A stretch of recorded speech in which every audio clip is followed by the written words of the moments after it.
तो दोस्तों आपका स्वागत है आज के इस नए वीडियो में। मैं बिहार बोर्ड का क्लास 6 का साइंस का पहला चैप्टर लेके आया हूँ और आज मैं पहला चैप्टर के बीच में यानी क्वेश्चन आंसर आखिरी का नहीं कराऊंगा, बल्कि बीच में जो जो टॉपिक इम्पोर्टेंट हो उसको मैं आज इस वीडियो में कराने वाला हूँ। इसके बाद मैं क्वेश्चन आंसर भी अगले वीडियो में भी कराऊँगा। तो अध्याय का नाम है भोजन कहाँ से आता है। ये अध्याय का नाम है पहला चैप्टर।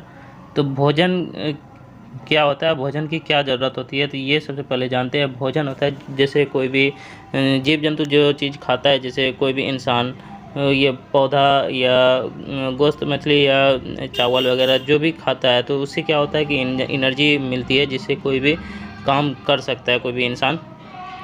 तो इसमें पहला जो है वो है भोजन के मुख्य स्रोत क्या क्या है। तो ये जानते हैं कि भोजन के मुख्य स्रोत क्या क्या है। तो इसका जो होगा, पौधे हमारे भोजन का एक मुख्य स्रोत है। क्या? पादप यानी पौधे हमारे भोजन का एक मुख्य स्रोत है। हम पत्तियों वाली अनेक सब्जियां खाते हैं, जैसे हो गया पालक, ये सब जो होता है ये पत्तियों वाला सब्जी, और बहुत सारा ऐसा सब्जी है जो इसकी पत्ती खाते हैं।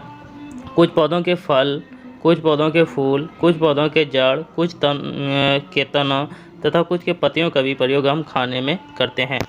तो जैसे आप आलू जो खाते हैं तो उसका हम कौन सा भाग खाते हैं, तो वो होता है तना। मूली हो गया, उसका जड़ हम खाते हैं। तो इसी तरह से सबका कोई न कोई भाग हम खाने में इस्तेमाल करते हैं। तो अगला है यहाँ पे शाकाहारी जंतु किसे कहते हैं। ये सब बीज का टॉपिक हमने उठाया है, तो जिसे आपको जानना चाहिए, कहीं से भी एग्ज़ाम में पूछ सकता है। तो शाकाहारी जंतु वो जंतु जो केवल पौधे एवं उनके उत्पाद खाते हैं, उसे शाकाहारी जंतु कहा जाता है। यानी वैसा जंतु जो सिर्फ पादप को खाते हैं उसे शाकाहारी जंतु कहा जाता है, जैसे गाय, भैंस, बकरी इत्यादि। तो ये सब को आप देखे होंगे कि ये सब घास वगैरह खाता है, तो इसीलिए ये सब शाकाहारी जंतु कहलाएंगे। तो आगे है मांसाहारी जंतु किसे कहते हैं। तो मांसाहारी जंतु वो जंतु जो दूसरे जंतुओं को भोजन के रूप में खाते हैं, उसे मांसाहारी जंतु कहा जाता है, जैसे शेर, बाघ इत्यादि। तो आप देखे होंगे कि शेर सब जो वो मांस खाता है और बाघ भी मांस खाता है, तो ये मांसाहारी में चला आएगा, ये शाकाहारी नहीं है। तो अब आगे जो है, आगे है वो है सर्वाहारी जंतु। सर्वाहारी यानी इसे कहते हैं वो जो जंतु पौधे तथा जंतु दोनों को ही खाता है, उन्हें सर्वाहारी जंतु कहा जाता है।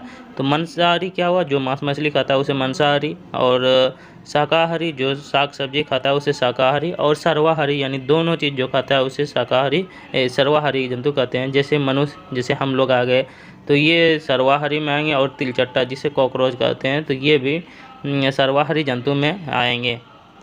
तो अगला जो है इसी चैप्टर से प्रकाश संश्लेषण के बारे में पूछ सकता है। तो प्रकाश संश्लेषण क्या होता है वो जानते हैं। तो प्रकाश संश्लेषण क्या होता है, पौधे अपना भोजन का निर्माण स्वयं करते हैं।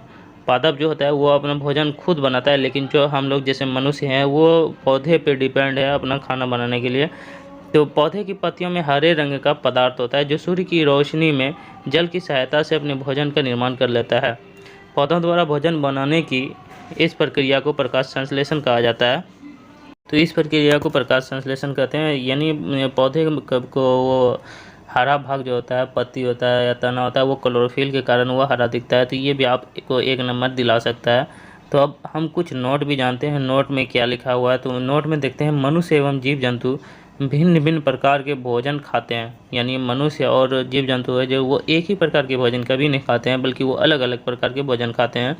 और दूसरा है नोट में, भोजन के स्रोत पौधे एवं जंतु है।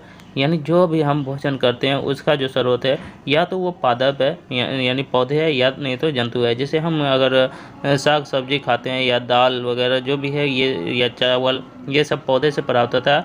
और जंतु से हमको क्या क्या, दूध हो गया, मांस हो गया, मछली हो गया, ये सब जंतु से हमें प्राप्त होता है और इसी का हम उपयोग भोजन के रूप में करते हैं। तो आज का ये वीडियो आपको अच्छी लगी होगी। अगर इसी तरह से वीडियो अगर आप चाहते हैं तो मेरे चैनल को सब्सक्राइब ज़रूर कर लें, जिससे मैं हर चैप्टर को इसी तरह से पढ़ाऊँगा।